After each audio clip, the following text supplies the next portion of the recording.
Hey guys, I'm Aaron, and I'm going to talk today about Twitter. So I'll start off, I'll be honest with you guys. I come from kind of an rural area of New Jersey where I guess Twitter wasn't as popular where I'm from. People really didn't use it as much as, say, in the city, and that's kind of what statistics have shown.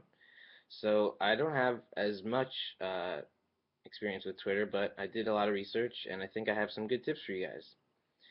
So first of all, know why you have a Twitter account. People have different Twitter accounts for a lot of different reasons. Some people treat it like a microblog. They want to post multiple times a day about anything that pops into their head, like a stream of consciousness kind of thing. And some people use Twitter for social updates, almost like Facebook. People use it just like to say like just ate breakfast or whatever, just like what people post on Facebook. Some people use it in that way, and it works for them. And some people, like what we're more interested in, use it for a business or a music business perspective. Some people use it to announce a new product, like a record release, a special promotion, a press release. So it can be really useful for businesses like what we're looking at. So like Professor said, Twitter works well for two kinds of people. People that are already famous, that already have a following, they don't need to really get too many followers, they just make an account and followers just come. And the second kind of people are people who create regular and interesting and shareable content, or alternatively have a nose for sniffing out and sharing poignant content to read and watch. And it works great for those kind of people, and that's awesome. So next is choose an appropriate username. Don't call yourself I Love Ponies if your band name is Ashes to Rain. It just doesn't make sense. Think of it almost like a branding perspective. Like, keep it consistent. If your band is Ashes to Rain, try to make it Ashes to Rain or whatever, something similar. Try to keep a branding idea in mind.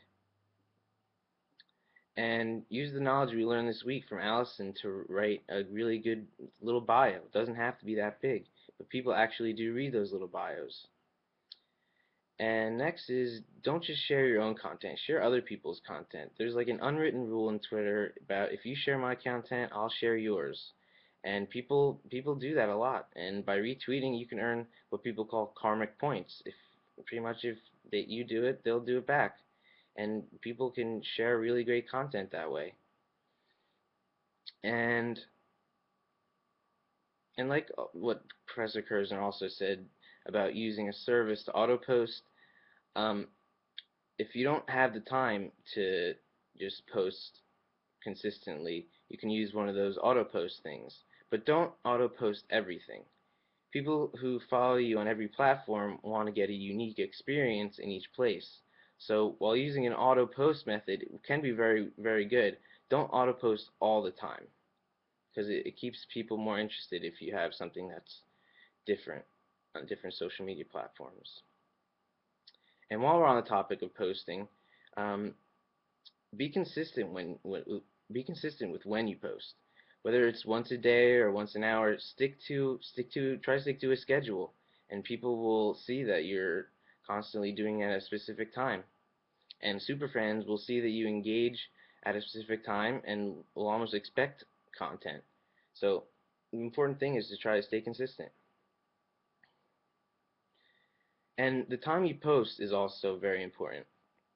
They tweet in the afternoon and the evenings. After 2 p.m., Twitter traffic increases a lot, and maybe people feel like they had enough work done at work, so they just go on at that time. I don't know, but people seem to go on around those times. Another thing is, although people say shorter tweets are better, sometimes write longer tweets. Internet marketers like you to keep things short.